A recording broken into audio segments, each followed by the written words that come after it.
Hello students, IT brain में आप सभी का स्वागत। आज हम एसएस क्रोटो के प्रॉब्लम 1.1 पे डिस्कस करेंगे। तो पहले मैं एक बार ये प्रॉब्लम आप लोगों के सामने पढ़ रहा हूं, उसके बाद हम इस पे डिस्कस करेंगे। A body with zero initial velocity moves down an inclined plane from a height h and then ascends along the same plane with an initial velocity such that it stops at the same height h। ये problem है।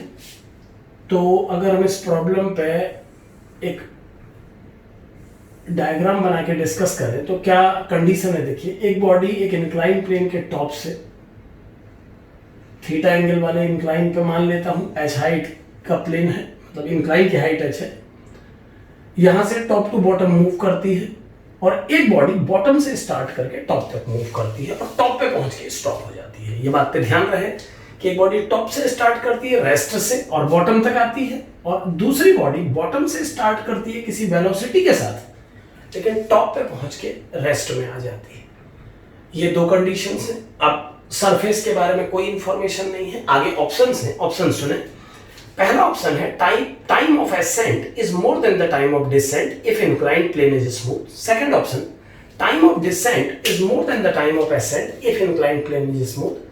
Third option, time of ascent is more than the time of descent if inclined plane is rough. And the last one, time of descent is more than the time of ascent if inclined plane is rough. तो हम एक एक करके इन सारे options पे time calculate करेंगे। हमें ये पता करना है कि किस कंडीशन में टाइम सबसे कम होगा या सबसे ज्यादा होगा, जो भी कैलकुलेट हो पाए। तो देखिए, अगर हम सबसे पहला केस डिस्कस करें जिसमें सरफेस स्मूथ है और जो हमारी बॉडी है वो टॉप टू बॉटम मूव कर रही है, body top to bottom move कर रही है और सरफेस मान लेते हैं स्मूथ है। तो इस कंडीशन में इनिशियल वेलोसिटी बॉडी की जीरो है, टोटल पाथ का लेंथ आप एस कंसिडर कर लीजिए, ये फिक्स ही होगा क्योंकि एच कांस्टेंट है और इंक्लाइन का जो स्लोप है वो भी कांस्टेंट है। तो एस का लेंथ स्टैटिक है, u equal to zero, S equal to S. और तीसरी कंडीशन कि ये बॉडी जब इंक्लाइन प्लेन पे डाउनवर्ड मूव करेगी तो उस मोशन के लिए जो एक्सेलरेशन मिलेगा वो उन सभी फोर्सेस के रिजल्टेंट से मिलेगा जो बॉडी पर एक्ट कर रहे हैं। फ्री बॉडी डायग्राम में हम देख पा रहे हैं बॉडी पर दो फोर्स एक्ट कर रहे हैं, एक mg, एक normal by the surface. Friction नहीं है, फ्रिक्शन जो कि कांटेक्ट फोर्स का दूसरा कंपोनेंट है वो तभी इन्वॉल्व होगा जब सरफेस रफ हो। तो इन दोनों फोर्स के चलते जो नेट रिजल्टेंट एक्सेलरेशन बॉडी को डाउनवर्ड मिल रहा है, मान लेते हैं वो a है, तो u जीरो है, s इक्वल टू s है और एक्सेलरेशन बॉडी का a। तो अगर हम एक फॉर्मूला अप्लाई करें इक्वेशंस ऑफ मोशन से, तो s equal to ut, u is zero, so it is half at 1 square. तो जो टाइम इस कंडीशन में बॉडी टॉप टू बॉटम आने में लगाएगी वो इतना होगा। तो यहां पर एक बात पर आप और ध्यान दें कि हम इस पूरे प्रॉब्लम को एनालिटिकली करना चाहेंगे। एनालिटिकली मींस हम बहुत ज्यादा कैलकुलेशन नहीं करना चाहते। मान लीजिए, क्योंकि क्वेश्चन में ये नहीं पूछा गया है कि इस प्रोसेस में टाइम कितना लगा या क्या वैल्यू थी टाइम की। ये एक एनालिटिकल प्रॉब्लम है, इसमें केवल टाइम्स को रिलेटिवली कंपेयर करने को बोला गया है। प्रॉब्लम में कहीं पर सरफेस स्मूथ है या रफ है ये भी मेंशन नहीं है, ये बात ऑप्शन में जाके पता लगती है। तो प्रॉब्लम बस ये है कि एक बॉडी से इंक्लाइन के टॉप से बॉटम की तरफ आती है और दूसरी बॉडी बॉटम से इतनी वेलोसिटी से स्टार्ट करके ऊपर को चढ़ती है कि वो टॉप पे पहुंच के रेस्ट में आ जाए। अब एक जनरल केस यहाँ पर आप समझेंगे कि स्मूथ कंडीशन में जब बॉडी टॉप टू बॉटम आ रही है तब के कंस्टेंट ये 3 है और टाइम ये कैलकुलेट हो। दूसरे पॉइंट पे आते हैं, जब सरफेस स्मूथ है और बॉडी बॉटम टू टॉप जा रही है, तो यहां पर ध्यान दें कि बॉटम टू टॉप जाने की कंडीशन में सेम सरफेस पे अगर ऐसा हो रहा है तो बॉडी की इनिशियल वेलोसिटी सपोज v है, लेकिन ये बात क्लियर है कि जो फोर्स बॉडी को टॉप टू बॉटम लाए वही फोर्स बॉडी पर एक्ट करेंगे जब बॉडी अपवर्ड डायरेक्शन में मोशन करेगी।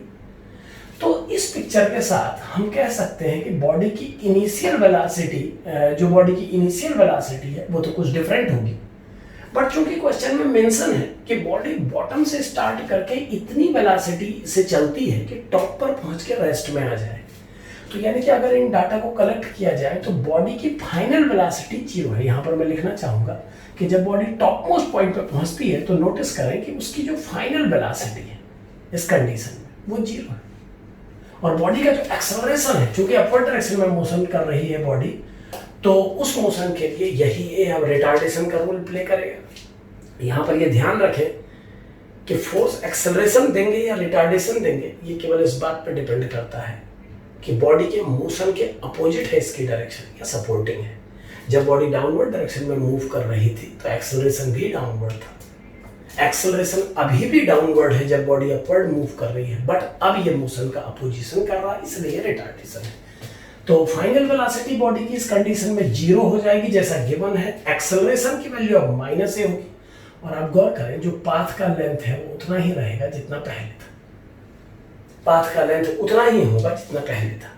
अगर इस पूरी मतलब पूरी थीम को वेक्टोरियली डिस्कस किया जाए तो एक बहुत सिमिलैरिटी वाला पॉइंट इन दोनों के बीच में आप देख सकते हैं। इस कंडीशन में अगर हम इसको वेक्टोरियली प्रेजेंट करते, मैं यहाँ से शुरू करता हूँ, मान लेते हैं मैं डाउनवर्ड डायरेक्शन को आई कैप कंसिडर कर रहा हूँ, तो इस कंडीशन में ये जो एस है ये एक्चुअल में एस आई कैप है, downward direction top to bottom displacement था एस आई कैप, ये वेक्टर एस आई कैप है, और जो यहाँ एक्सेलरेशन वेक्टर आ रहा है ये भी हाफ AT² आई कैप है। सो नेक्स्ट लाइन में ये आई कैप इक्वेट हो जाएंगे और कोफिशिएंट कंपेयर करने पर ये आंसर आ जाएगा। इस कंडीशन में आप देखें, इस कंडीशन में बॉडी बॉटम से स्टार्ट करती है किसी वेलोसिटी के साथ, फाइनल वेलोसिटी इसकी 0 हो जाती है, एक्सेलरेशन -a है क्योंकि अब एक्सेलरेशन रिटार्डेशन है, और डिस्प्लेसमेंट s है, डिस्प्लेसमेंट इस पूरे पाथ का उतना ही है जितना पहले था, लेकिन बॉडी अपवर्ड डायरेक्शन में मोशन कर रही है तो वेक्टोरियली इसे -SI कैप बोला जाएगा।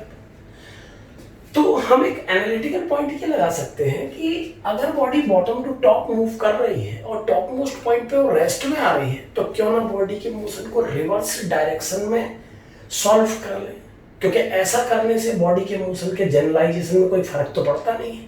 भाई बॉडी किसी वेलोसिटी v से स्टार्ट करके फाइनली रुकने वाली है ए रिटार्डेशन के कारण, और इस दौरान वो एस लेंथ कवर कर रही है, तो क्या इसी बात को हम ऐसे नहीं बोल सकते कि बॉडी टॉप मोस्ट पॉइंट से रेस्ट से ही स्टार्ट कर रही है, उसका डिस्प्लेसमेंट एस ही है, और जैसे आप रिटार्डेशन कह रहे हैं उसे एक्सेलरेशन मान लें। तो इस बात को भी हमेशा ध्यान रखें कि अगर किसी बॉडी की स्टार्टिंग वेलोसिटी एक नॉन जीरो नंबर है और उसकी फाइनल वेलोसिटी 0 है, तो कभी भी ऐसे क्वेश्चन को सॉल्व करने के लिए, कम टाइम में सॉल्व करने के लिए आप क्वेश्चन को रिवर्स डायरेक्शन में सॉल्व करें। रिवर्स का मतलब जो फाइनल वेलोसिटी है उसे इनिशियल माने, और रिटार्डेशन अगर है तो उसे एक्सेलरेशन माने, और एक्सेलरेशन है तो रिटार्डेशन। जैसे इस केस में बॉडी नीचे से जब ऊपर को जा रही है तो ए रिटार्डेशन है और लास्ट वेलोसिटी फाइनली 0 है, तो इसको उल्टा डिस्कस करते हैं। हम ये मान लेते हैं कि बॉडी ने 0 से ही स्टार्ट किया और ए उसका रिटार्डेशन नहीं था, एक्सेलरेशन था, और डिस्प्लेसमेंट तो ऐसे ही है बॉडी का।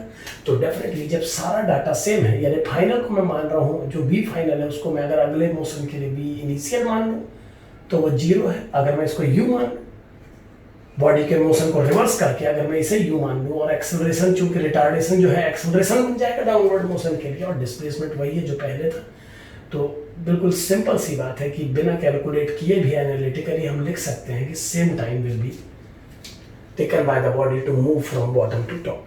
थर्ड केस पे आइए, जब सरफेस रफ होगा और body top to bottom move करेगी, जब बॉडी रफ सरफेस पे टॉप टू बॉटम मूव करेगी, इस कंडीशन में बस इतना फर्क होगा पुरानी कंडीशन से, इस वाली कंडीशन और इस कंडीशन में जो डिफरेंस होगा सीधे उस पे आते हैं। इनिशियल वेलोसिटी अभी भी 0 होगी, डिस्प्लेसमेंट अभी भी ऐसा होगा, लेकिन जो एक्सेलरेशन की वैल्यू इस केस में होगी वो पुराने एक्सेलरेशन से कुछ कम होगी। मैं ए माइनस लिख देता हूँ। वो कुछ कम क्यों होगी? क्योंकि अभी फ्रिक्शन नाम का फोर्स जो बैकवर्ड डायरेक्शन में परफॉर्म करेगा डाउनवर्ड जर्नी के लिए, वो इस नेट फोर्स की वैल्यू को नीचे की तरफ कम करेगा, जिसकी वजह से एक्सेलरेशन थोड़ा डाउन हो जाएगा। और इस कंडीशन में जो टाइम लगेगा, अगर मैं इसी फॉर्मूले से डायरेक्ट लिख दूं t3, तो वो हो जाएगा √2s अपॉन a माइनस। मैंने इसी फॉर्मूले को यूज किया क्योंकि मैं देख पा रहा हूं कि कहीं पर डाटा में कोई चेंज नहीं आया है except acceleration. So I am changing acceleration, the value of acceleration continuously. इस केस में भी एक्सेलरेशन -a हो गया था, लेकिन मैंने मोशन को उल्टा एनालाइज किया। ये आप किसी भी क्वेश्चन में कर सकते हैं। मैं बार बार बोलूंगा, अगर किसी बॉडी की इनिशियल वेलोसिटी नॉन जीरो है और फाइनल वेलोसिटी 0 है, तो मोशन को रिवर्स में स्टडी करें। ऐसा करने से क्वेश्चन के जनरलाइजेशन में कहीं कोई फर्क नहीं पड़ता। बस आपको याद रखना होगा कि अगर ऐसा आप कर रहे हैं तो एक्सेलरेशन रिटार्डेशन बन जाएगा रिवर्स जर्नी के लिए, और retardation acceleration. So T3 is √2s by a minus, and for the last part of the question, if in the rough surface body is moving from bottom to top, अगर body bottom to top move कर रही है और surface rough है, तो उस condition में सब कुछ ऐसा ही रहेगा। फिर से वही बात देखें कि अब हम बॉडी को कुछ वेलोसिटी देके स्टार्ट करेंगे पिछले बार की तरह, और क्वेश्चन में मेंशन है कि बॉडी को इतनी वेलोसिटी देनी है कि वो टॉप तक पहुंच के दिखाए। फिर से वही कंडीशन कि बॉडी को जाना टॉप तक है, तो इनिशियल वेलोसिटी इस बार फिर से नॉन जीरो होगी, लेकिन फाइनल वेलोसिटी 0 होगी। वी फाइनल फिर से एक बार 0 होगा, और चूंकि बॉडी अपवर्ड जर्नी कर रही है तो इस स्टेप पे आप ध्यान दें कि इस अपवर्ड जर्नी वाले केस में जो दो फोर्स mg और n थे, उन दोनों का रिजल्टेंट तो a एक्सेलरेशन दे ही रहा था, लेकिन इस अपवर्ड जर्नी के लिए फ्रिक्शन भी डाउनवर्ड एक्ट करेगा, तो उसके सपोर्ट से तीनों फोर्सेस से जो नेट a बनेगा वो कुछ ज्यादा होगा। आप समझ सकते हैं कि दो फोर्स mg और n मिलकर अगर एक्सेलरेशन डाउनवर्ड प्रोड्यूस कर रहे हैं तो इस फ्रिक्शन के आने से ये इनहेंस ही होगा। तो इस कंडीशन में a प्लस बन जाएगा, यानी कि अब v फाइनल है 0 और जो रिटार्डेशन है वो a प्लस है, रिटार्डेशन माइनस a प्लस है रिटार्डेशन, क्योंकि बॉडी को तो ऊपर को जाना है, लेकिन पहले जो रिटार्डेशन था वो a था स्मूथ केस में, अब है a plus, retardation a plus, और बॉडी को डिस्टेंस अभी भी उतनी कवर करनी है जितनी पहले थी। तो फिर मैं वही कहूंगा कि अगर बॉडी फाइनली स्टॉप ही हो रही है तो बॉडी के मोशन को नीचे से ऊपर देखने के बजाय इसके रिवर्स में देख लीजिए, स्टडी करना इजी होगा। सो ये हमारे लिए फिर से एक बार इनिशियल वेलोसिटी 0 वाली कंडीशन बन जाएगी, रिटार्डेशन एक्सेलरेशन का रोल प्ले करने लगेगा, और डिस्प्लेसमेंट तो जितना है उतना ही है डिस्टेंस, क्योंकि हम लोग स्केलर फॉर्म में डायरेक्ट ही आंसर को उस आंसर से कंपैरिजन कर रहे हैं। सो अब इन कंडीशंस के साथ जो टाइम आएगा मैं डायरेक्ट देख के लिख दे रहा हूँ, वो आ जाएगा √2s अपॉन a प्लस। सो चारों टाइम हमारे सामने है और हम क्लियरली देख पा रहे हैं। हमें ये बताना था कि किस जर्नी में सबसे ज्यादा टाइम लगेगा, तो हम देख पा रहे हैं कि this one is greatest time out of the 3 given times. ये और ये टाइम तो सेम है, तो अगर इन तीनों में कंपैरिजन किया जाए तो ये टाइम सबसे ज्यादा है। इसका मतलब जब रफ सरफेस होगा तो टॉप टू बॉटम आने में बॉडी सबसे ज्यादा टाइम लगाएगी। तो इस क्वेश्चन को करने के इस तरीके में हमने क्या देखा कि बस एक बार हमने टाइम को कैलकुलेट किया और उसके बाद केवल उसी टाइम की वैल्यू से सभी केसेस के लिए वैल्यू कैलकुलेट की। एक बात का यहाँ पर और ध्यान हमने रखा सवाल करते वक्त, और जिसका यूज हम और सवालों में भी कर सकते हैं कि अगर कोई बॉडी किसी नॉन जीरो वेलोसिटी से स्टार्ट करके जीरो वेलोसिटी पे एंड करती है तो ज़्यादा इजी और कंफर्टेबल ये है कि आप रिवर्स में मोशन की स्टडी करें और इनिशियल वेलोसिटी को 0 मान लें, क्योंकि s बराबर ut plus half at square फॉर्मूले में आपको u की जरूरत होती है v के लिए, तो कंफर्टेबली सॉल्व हो जाएगा और कैलकुलेशन में टाइम कम लगेगा।